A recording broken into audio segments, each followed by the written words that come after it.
বন্ধুরা দেখেন, এই যে এই আলু গাছ, ঠিক আছে, এই আলু গাছটা কিন্তু পরিপুষ্ট, খুবই পরিপুষ্ট এই একটা আলু গাছ। হ্যাঁ, এই এই আলু গাছে কিন্তু ভালো একটা ফলন আশা করতেছি আমি। এবার মোটামুটি আমার যেটা আশা, যে এবার খুব ভালো ফলন পাবো। গত বছরও ভালো ফলন পেয়েছিলাম, এবারও ইনশাল্লাহ খুব ভালো ফলন পাবো, এটাই স্বপ্ন দেখতেছি।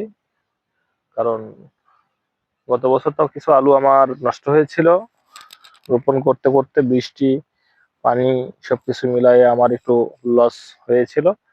এবার কিন্তু আশা করতেছি খুব ভালো ফলন পাবো। তো দেখা যায় বন্ধুরা, কত বিস্তীর্ণ আমার জমি, প্রায় 40 বিঘা জমি আমি এখানে আলু আবাদ করেছি। ওই পাশে কিন্তু অনেকে আরো আবাদ করেছে। আর এইখানে পিছনে অনেক ইন্ডাস্ট্রিজ দেখা যায়, সুগার মিল। হুম।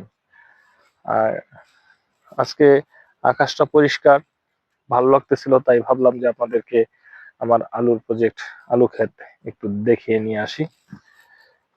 আমার মোটরসাইকেল আজকে, আবার এই যে সূর্য অস্ত যাবে, এই মোটরসাইকেল নিয়ে আসছি। দেখেন, হালকা কুয়াশা পড়বে মনে হচ্ছে আজকে, কারণ আকাশটা পরিষ্কার। তো ভালো থাকবেন বন্ধুরা, দেখা হবে নতুন কোনো ভিডিওতে। টাটা।